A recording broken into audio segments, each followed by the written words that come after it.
Hi, everybody. Thank you so much for being here. And every time I hear students and our future leaders like Anna, I feel really great about the direction our country is going to head in. And it's great for me to have that feeling coming from Washington, where often, it is a little bit more like House of Cards than Mr. Smith Goes to Washington. So I want to thank everyone here. I really want to thank Skip Rutherford, who is not only a fantastic leader, for me, he's kind of a legend in the Clinton land world. So he's been, it was once he asked me to come, I jumped at the opportunity because he has been such an incredible voice. And I also want to thank Nikolai DePipa for his work in getting me here. And I apologize again for being late. I would tell a joke about Bill Clinton and timing. But it seems a little disrespectful to do that at the Clinton School. Nevertheless, I'm sorry that my plane was a little delayed, but I'm really excited to be here. And I'm particularly excited to be here because of what this school represents. You should really all be proud of the work that's been done to build such an incredible institution in a relatively short time frame. As a person who runs CAP and who's actually there at the founding, CAP is now 10 years old, and I know what it's like to build a values-based organization, a place where people are really striving to make change, and so it's a great honor for me to be here from CAP. I know there are actually plenty of policy schools and think tanks churning out good analysis and real expertise, but few that do so based explicitly on a philosophical ideal of serving others and building a more just society, as well as using government as a tool for improving the lives of people. Your vision, your school's vision of public service, which should be required reading for every member of government back in DC is like, let me quote, "We believe in moral leadership that includes integrity, compassion, and a commitment to social justice. Therefore, public servants must listen to and learn from diverse groups, compromise, and build alliances and take strategic and decisive action to advance the common good." I can say Pope Francis himself couldn't articulate a more inspiring and humble rationale for public action. It's your mission, you know it, but for me and from folks like Washington, it's great to reaffirm it. So let me just talk a little bit about some of the discussion that's really come to the forefront in Washington. These values of effective governance have helped to produce many of the great successes of the 20th century, from FDR's New Deal and Lyndon Johnson's Great Society to Bill Clinton's New Government and Barack Obama's New Foundation. Sadly, the belief that public service requires a commitment to justice, democratic participation, and opportunity for all is too often missing in our contemporary ideological debates about the size and scope and role of government. If more public servants from the executive branch in Congress and state legislators and mayor's office took these principles to heart, it would certainly go a long way in better aligning our democratic institutions with the needs and values of our people. So with these principles firmly in mind, let me just talk a few minutes about issues of economic opportunity, also described as rising income inequality, and really whether the American dream is there for everyone. The issue of economic opportunity, which was obviously a central theme in President Obama's State of the Union, is one that many progressive leaders, in fact, I would argue all progressive leaders over the last decade, and most of our Democratic presidents over the last century have articulated. And it's that vision of economic opportunity, which most appropriately, here at the Clinton School, I'd like to talk a little bit about President Clinton and what he did to articulate this vision. So I will talk a little bit about those issues and also raise issues about how the country is changing and how the Democratic Party itself is changing. Discussions about economic inequality and social mobility are quite the rage in political circles these days, and with good reason. As President Obama pointed out in his speech at CAP back in December, the twin challenges of increasing income mobility and stagnant social mobility across generations is one of the biggest issues of our time. Inequality in the U.S. has not just meant a growing divide between the rich and poor, which is at levels not seen since the late 1920s, but really, in my view, as importantly, if not more importantly, a weakening middle class. Median wages in the past decade have been unacceptably stagnant. In 2000, the median American worker earned $768 per week.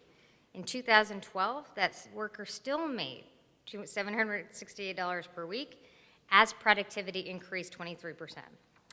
And in the last few years, 95% of the country's income gains went to the top 1% of workers. Let me just say that again. 95% of the income gains in the country have gone to the top 1% of earners. And a massive new study by Raj Shetty has demonstrated that economic mobility, the ability of children who grew up in one condition to move up the economic ladder, has basically been stagnant for the last 50 years. So social mobility may not be declining technically, but it's certainly not improving, and that's a real challenge for the American dream. 6 years after the financial crisis, where obviously Wall Street and others were bailed out for irresponsible behavior, the truth is many Americans are still struggling. And as my old boss, Hillary Clinton, used to say, that basic bargain, which is fundamental to the American dream, has really been shaken. So that's why I think this discussion of rising income inequality is really coming to the fore, because the facts have changed on the ground. The country has changed. People have a growing anxiety. You know, it is the case that there was significant income inequality in the 90s, but the fact is also that every income group went up. So poor people became a little wealthier, middle-income people had more income, and obviously the wealthy gained. But the fact that everyone was moving up meant that, you know, people were less anxious about their individual futures. So this belief that a strong and growing middle class is critical to economic growth and that inequality actually harms the economy is not an argument that President Obama pulled out of thin air in the State of the Union or before that. Rather, it is a theory at the core of the Democratic Party since the 1930s, adhered to both by recent and past presidents. FDR, of course, was the father of middle-out economics, adopting demand-side Keynesian economics in the face of the Great Depression. His big strategy was to ensure that middle-income workers, low-income workers had more income, so to move people to be able to buy more and to address the Great Depression. But it was President Clinton, perhaps as much as any leader in the last half-century, who really developed the theme of economic opportunity as a centerpiece of progressive efforts to create a more just society with reduced inequality, rising mobility, and broadly shared prosperity. Indeed, Bill Clinton titled his campaign book in 1992, "Putting People First, Accepting the Democratic Nomination," I quote, "in the name of all those who do the work, pay the taxes, raise the kids, and play by the rules." FDR himself talked eloquently about human liberty as the foundation of modern governance, putting his four freedoms, freedom of speech and religion, freedom from want and fear, at the core of domestic and international actions. JFK and LBJ elevated both personal sacrifice and equality as basic values for progressive governance, and Jimmy Carter stressed human rights, particularly in global affairs. Building on these impressive value systems, President Clinton identified a new covenant with Americans that sought to find a new direction in the basic old values that brought us here over the last 2 centuries. I quote, "A commitment to opportunity, to individual responsibility, to community, to work, and faith." As the president stated at Georgetown in 1991, "We need a new covenant to rebuild America, a solemn agreement between people and their government. Government's responsibility is to create more opportunity for everybody, and our responsibility is to make the most of it." And make the most of it he did. Working at a time of increased globalization and interdependence across national borders, and contending with the rising power of conservative movement and the Reagan Revolution, President Clinton put forth his vision of opportunity and a policy agenda to match it that sought higher levels of overall growth in the private economy and necessary investments in human capital, education, and social programs like healthcare to ensure that rising prosperity really did raise all boats. The core of his new economic opportunity agenda was his middle-class Bill of Rights, and in his campaign, which called for reducing taxes on the middle class and raise them on the wealthy, targeted deficit reduction to lower interest rates for middle-income families, and expanded trade with other nations to increase exports and good-paying jobs.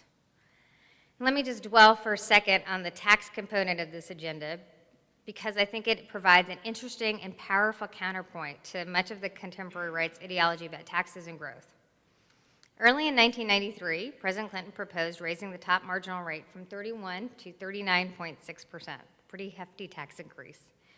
Now, he did that to address deficit reduction and to invest in our economy. Republicans and many folks in Washington predictably claimed the heavens would fall, the economy would collapse. Newt Gingrich actually said there would be a Great Depression. Conservative economists argue inflation would spike off the charts, GDP would drop by hundreds of billions of dollars.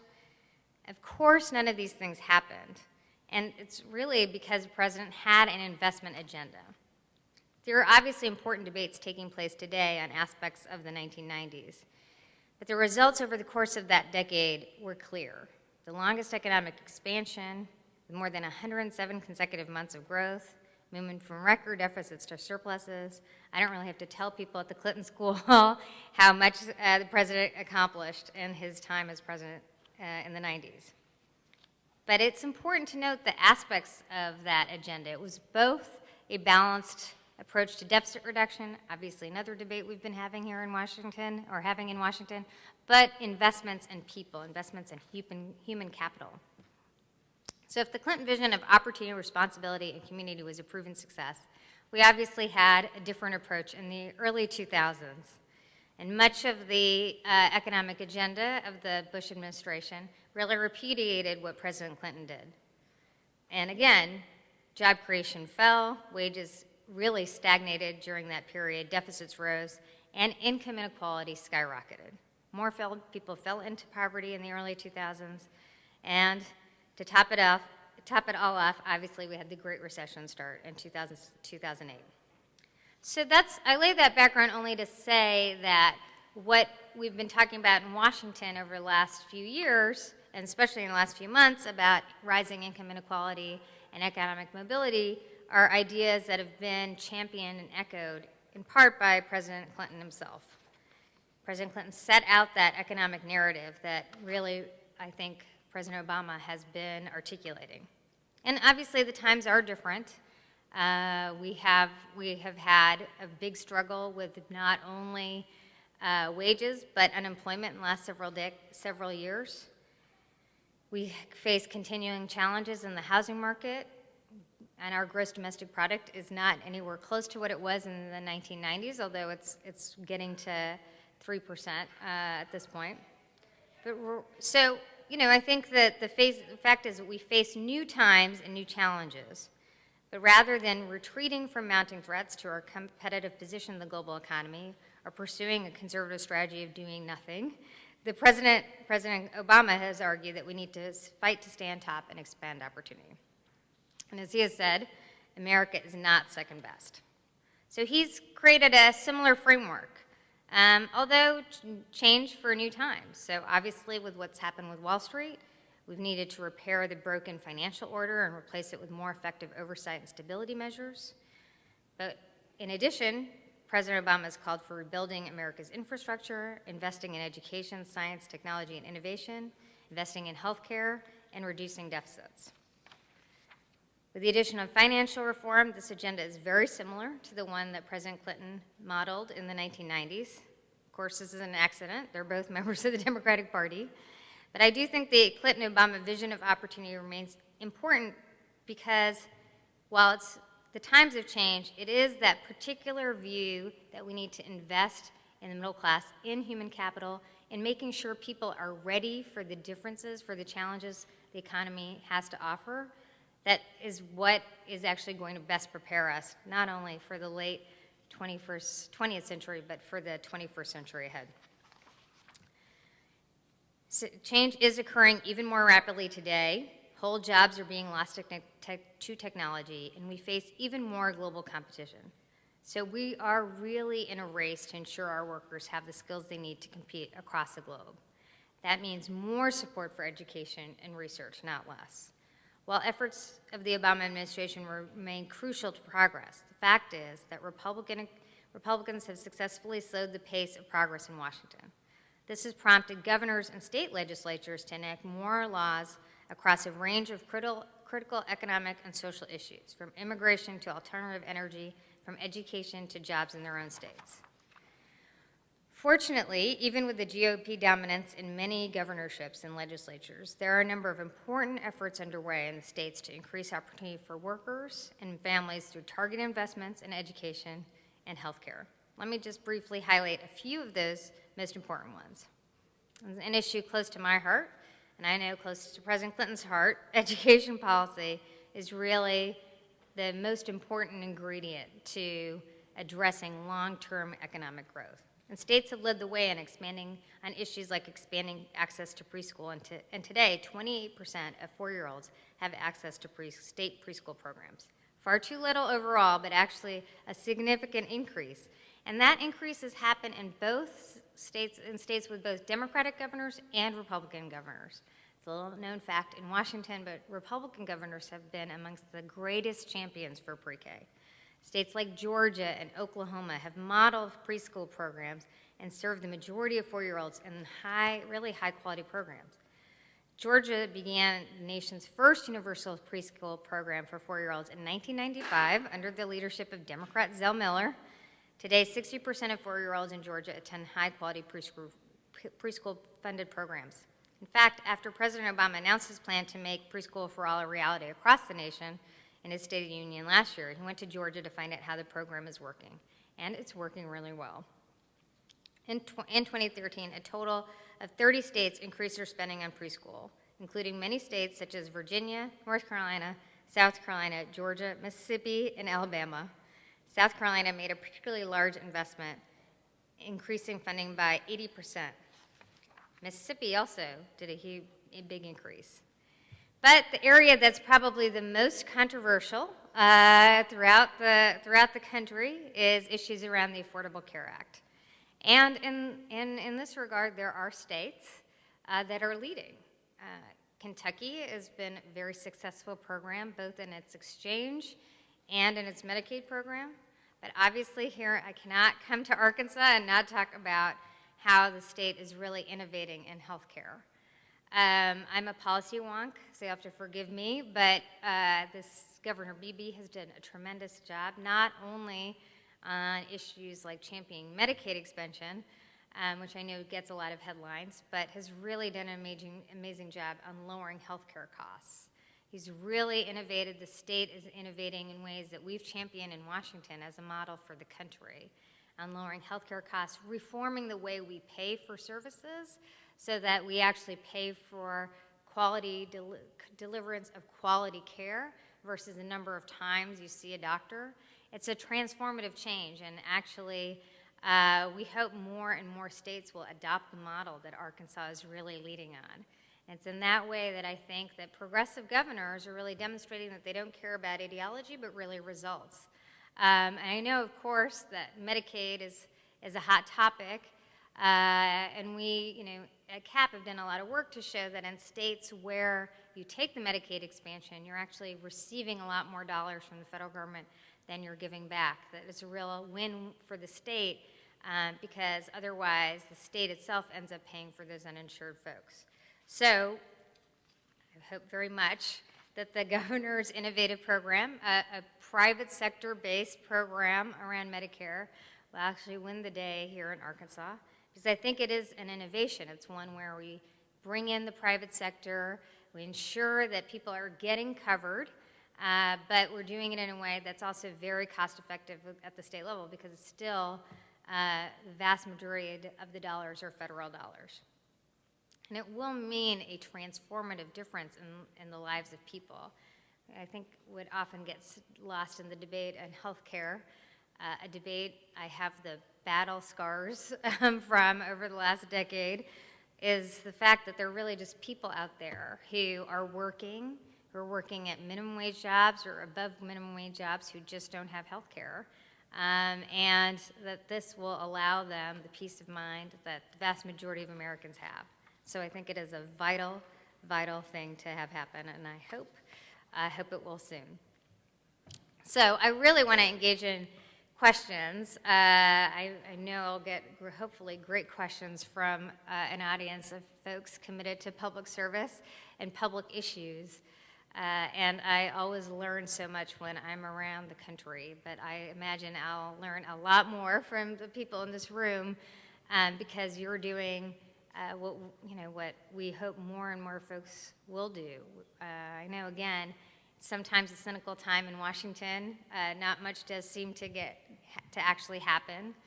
But for those of you thinking about a career in public service, I would just say that in my experience, working in Congress, and definitely my experience working in the Clinton administration, in the Clinton White House, and the Obama White House, and most of the time, the vast majority of the time, people are just really focused on trying to improve the lives of people. During the Affordable Care Act, there were lots of questions back and forth, but the vast majority of members of Congress were really focused on how to achieve coverage in a way that was cost effective.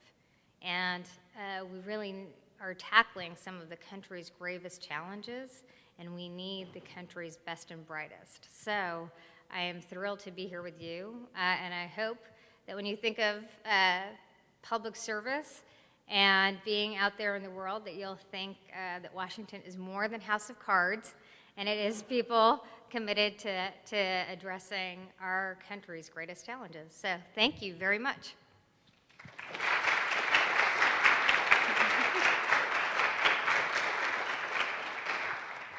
We do have time for a couple questions. If you raise your hand, we'll get a microphone to you. Yes, Annie. It's coming behind you. 1 second. Wait. 2 seconds. 2 seconds. Nick. I knew it was coming. I appreciated your presentation, but I want to ask you a philosophical question, political, philosophical. I'm a firm believer in a government of the people, by the people, and for the people. That's called participatory democracy. And what this school represents to me in this community is that it's a school for this community continuing education for teachers like you. My question is, how do you help people to understand participatory democracy when there are so many opportunities for you to participate in signing petitions? Everybody in here has a toy, BlackBerry or something, and everybody just about has a computer in their home. How do you help them to understand they can participate in ways that they never could before, signing petitions on national issues, signing messages to candidates on the computer, and the last thing is donate. It's not the amount of donation, it's you donated.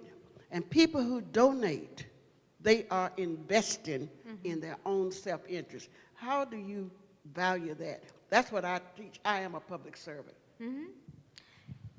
So that is a great, great issue. And I actually think you're absolutely right that once people donate to a campaign, even $5, $10, they feel invested in that campaign and that candidate in that election.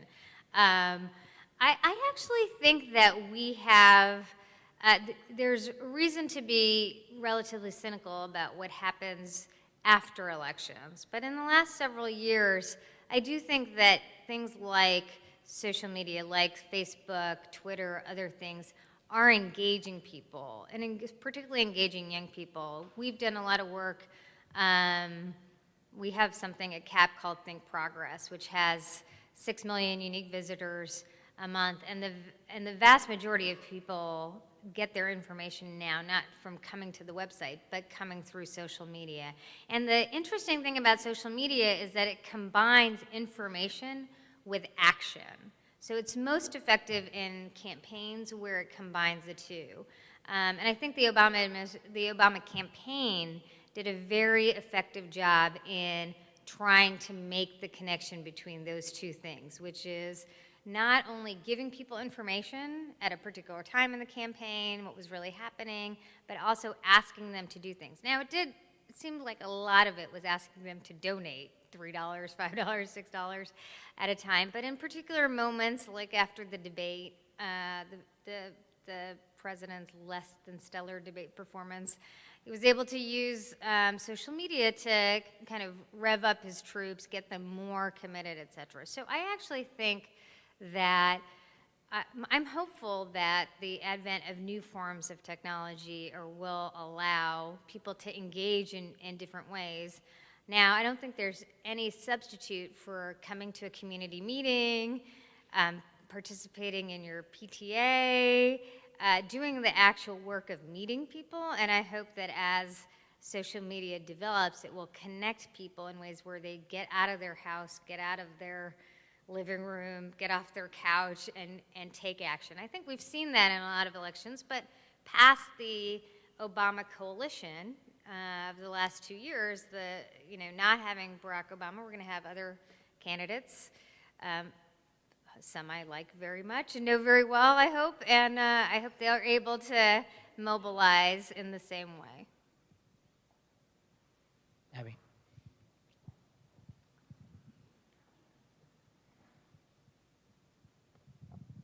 Hi, thank you for coming. I'm a second-year student at the Clinton School, and for my final capstone project, I'm studying the Affordable Care Act in Arkansas with a focus on community engagement. Oh, great.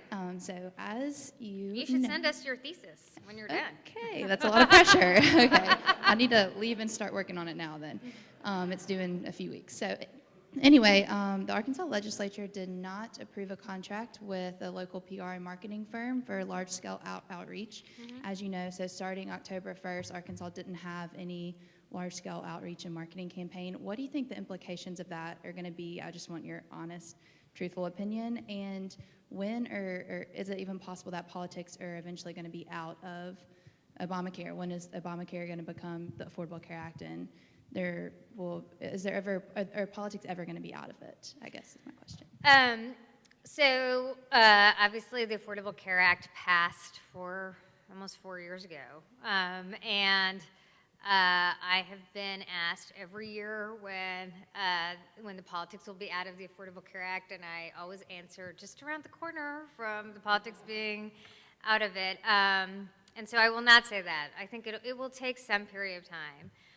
And I always call it the Affordable Care Act. I don't actually call it Obamacare because while I worked for President Obama and was, obviously he championed it, the bill itself is not about President Obama. The bill is about actually those people who desperately need coverage and who will face bankruptcy if they don't have health insurance, et cetera, and many of them are facing really horrible conditions if they don't get it. So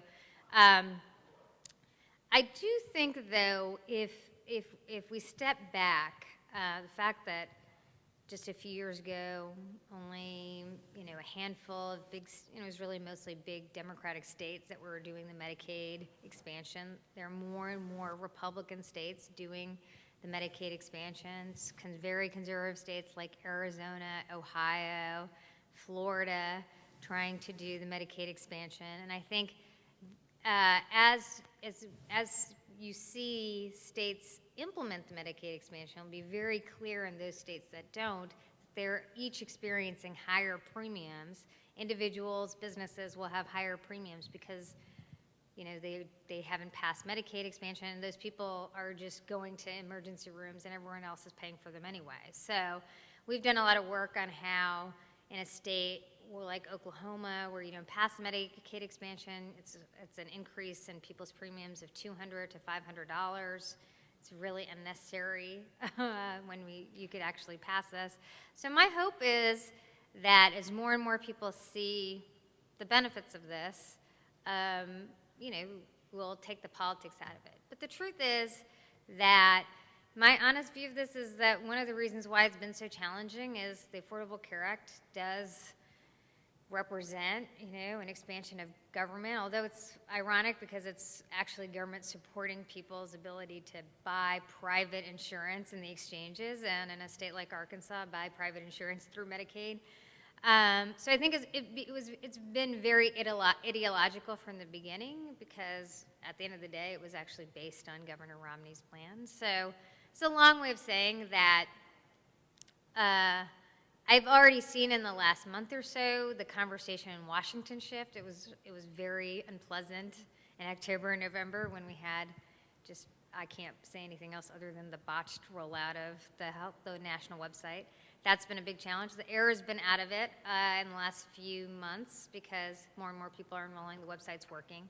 And I think there's a tension in the, amongst Republicans in Washington whether to ask for full repeal or fixes. And there are moderate voices, Senator Ayotte, others who are saying, let's just fix it, and others, like Senator Cruz, who are still arguing for repeal. And I think that that's a conversation that is at least positive, that not everyone is for repeal. So hopefully it's just around the corner. Bob? Either, we'll just go back to back, yeah. Thank you for coming. I wonder if you see any hope of moving away from a situation where the Koch brothers decide who will be our state senators and representatives in Arkansas. God, I hope so. Yeah, this is one of the reasons why politics is what it is, right? I mean, just to walk through, we all make jokes about the dysfunction of Washington, but one of the reasons why there's so much dysfunction is that, just to list it out there, a lot of senators are more anxious about their primaries than they are about their general elections. And so actually passing any legislation until your primary is over is a big issue. And you see Speaker Boehner, he's only passing bills now with Democratic votes because he can't get Republican votes to pass bills anymore, which ironically enough makes those bills a little bit more progressive than if he used Republican votes. So to me, that seems counterproductive to the cause of the conservatives, but I obviously am not dialed into that, to their caucus. But, I think the big challenge here is the Citizens United decision, and we're working, because we can't just give up on politics, we're working at the state level, Maryland, New York, other states, to pass legislation that would reform some of the corporate dollars that are coming in to elections, and there are real opportunities to do that. But I think over the long term, we have to look at a changed Supreme Court. The difference in Citizens United than other decisions is that the four progressive judges on the court have never actually treated Citizens United as a legitimate precedent because they've been so angry at it. So there is the thought that if you get another justice in the future, that maybe it could be overturned. But it is a big challenge. Right now Democrats are getting overwhelmed in the Senate. They're getting overwhelmed, and Senator Pryor is getting really hit hard by Koch dollars, and that's just two brothers who decided to spend $20 million in an election. It's not. I don't think it's what our founding fathers had in mind when they set the system up.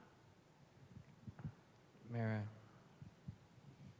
Hi, my name is Mara. I'm a second-year student here at the Clinton School, and I was part of a team from the Clinton School that participated in a policy competition, the issue being addressing employment and earnings outcomes for young American workers. Oh, and great. So What ideas did you come up with? We had a multi-pronged approach for employment, targeting apprenticeships, career and technical education, and expanding national and community service, and for earnings, young adult savings programs, expanding the earned income Great. tax credit, things like that. So CAP has a big apprenticeship program that we talked to the White House about, and it will be in the president's budget that I think got outlined today. So Fantastic. I just wanted to hear what your thoughts were on feasible policy options for improving employment and earnings, specifically for 16 to 24-year-olds in the United States. it's a great question, and really, I think one of the great challenges we face. So one of the big problems about youth unemployment is that, in previous recessions, when that have hit at a particular age, right? So in the early 90s when we had the last big recession,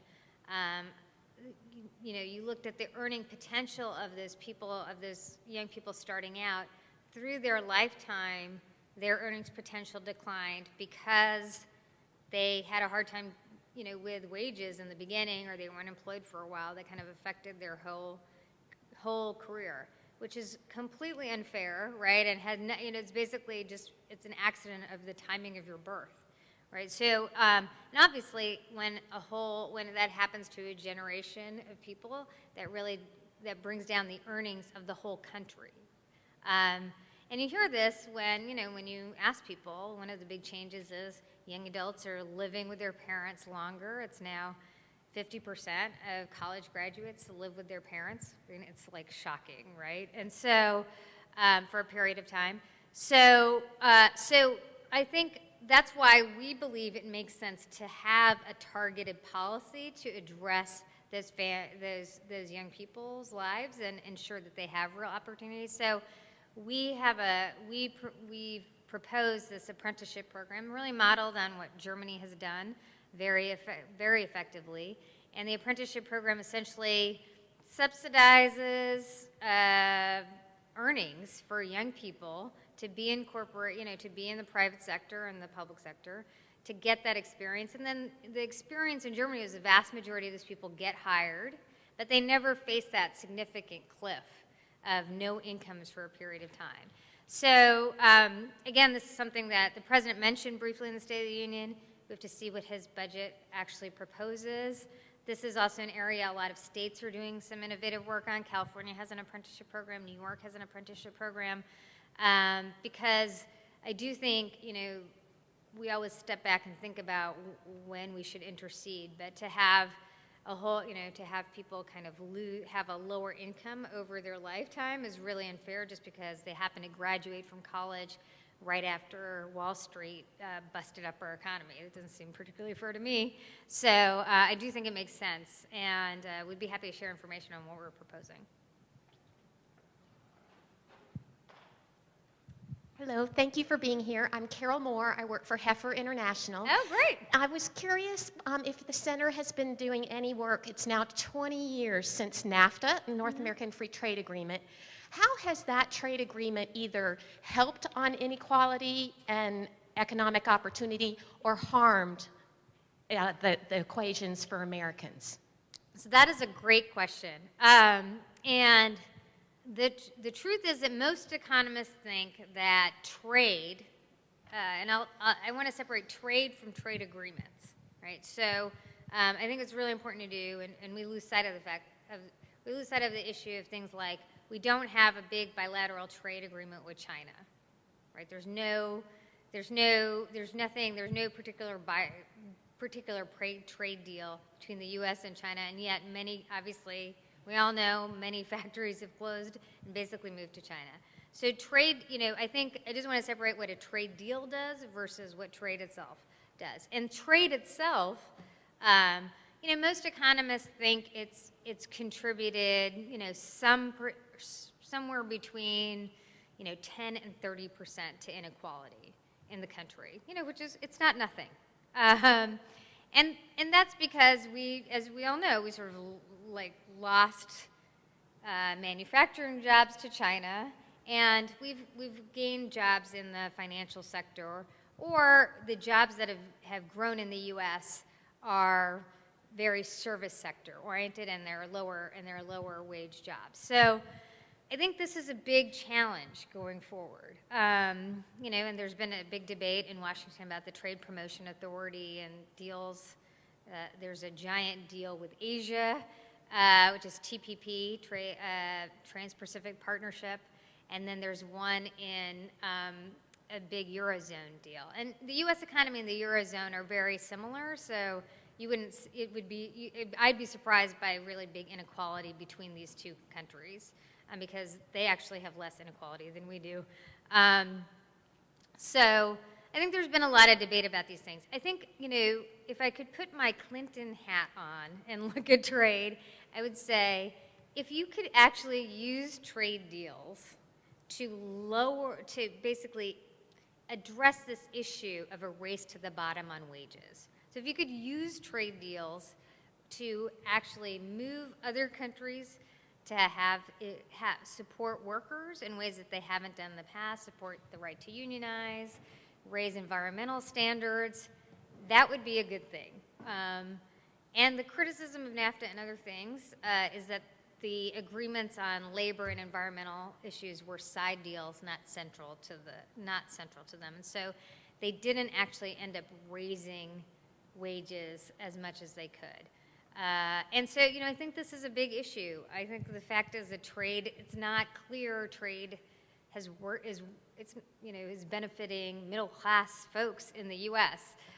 If you look at the last 20, 30 years, globalization has been a big challenge to U.S. workers. U.S. workers have a higher standard of living, and they are competing against workers where the costs are just much lower, right? So you're competing against relatively well-educated folks in India who have where the country itself is relatively poor, so they just have lower wages than we do. So that's been a big problem. But I think the challenge, even for us as progressives and a progressive institution, we are facing challenges from globalization, but these trade deals themselves don't actually, the U.S. has an open economy. We don't really have tariffs. So it's only dealing with these other countries that have tariffs. And so it's not, to me, it's not really trade deals. It's whether, we can actually survive globalization.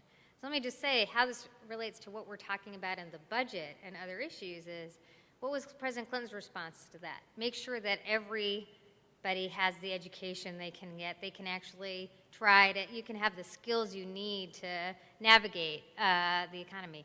And, maybe that doesn't work for everyone, but at least it's a shot. Right now in Washington, we've been cutting education. We've been cutting investments in research. We've been cutting the things that actually help the few things like, we can't get pre-K pass. These are the things that equip young people to be able to navigate higher education, access to college. We should be expanding all of those things so that each person at least has the chance to navigate the kind of rapid change in the economy, and we're doing the opposite. We have time for one more question. Ricky? My name is Dr. Bowman, and I teach here. I wanted to ask you to reflect on your life as a public servant for our students. If you could think about one challenge you faced in your career, not healthcare, and think about how was it resolved, and what lessons did you learn about public service through that experience? I think that'd be really beneficial. Oh, that's great. When you say challenge, what are you kind of thinking for? Something like a negotiation you went through, or an experience in Congress, a bill that you'd had to deal with, where you really learned something about your craft. Oh, that's great.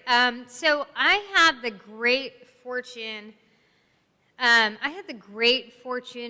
working on the Children and Families team in the Clinton White House on the Domestic Policy Council. Shortly after I came to Washington. So my little career trajectory was, I worked on the '92 campaign for President Clinton. And when I say I worked on the '92 campaign for President Clinton, I mean I was like a person who went door to door and got votes, very low-ranking person. I went to Yale Law School, and then immediately after the campaign, went back to work on the Clinton-Gore campaign in '96, and then ended up in the White House, first in the Chief of Staff's office, and then about 8 months later, I started working in the Domestic Policy Council under Bruce Reed, and I was dual-hatted to work for Hillary on children and family issues, or I'm sorry, First Lady Hillary Clinton on children and family issues. And in that role, and I was 27 at the time, and felt very fortunate to be working on these issues. At that time, President Clinton proposed a $20 billion initiative around children and families, and part of that was a big expansion of child care. Part of that was a significant expansion of after-school programs. So we're taking a program of $20 million and first moving it up to $200 million, and then eventually moved up to $1 billion. And, you know, after school back then, it was the arguments we made is we actually had higher crime rates in the 90s, and after school was a big time that crime increased. And if you give kids a good opportunity after school, you know, there was actually lower crime in places that they had after school, and at the same time, you had better education results. It was a kind of important from both of those goals, and also lots of parents are really stressed out that they don't know what to do with their kids after school, right? So it sort of was a great issue for families, a great issue on crime, and a great education issue. So I was the point person at, I think, like 27, 28 years old for having after school increase dramatically in the Congress. And I had, you know, great people working on it. It wasn't just me. But one of the things we worked on was ensuring that the program was a large scale enough, right? So it reached, you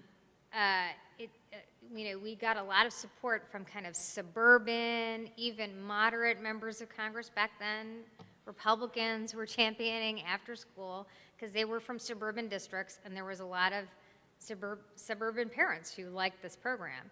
Now, the truth of the program was that it was 80%, you know, or 75% of it went to low-income parents, but because we had a number of people who were suburban parents get the program, they became huge champions for it too. So even though they weren't the lion's share recipients, they were big supporters of the program. So that taught me one of the axioms I think President Clinton has always strived for is that, you know, to build, you get much more support for near universal programs that bring in a lot of people, and you get much more political support for programs that build in a lot of, you know, in a crass way, more constituents, but in a way more public support, more stakeholders.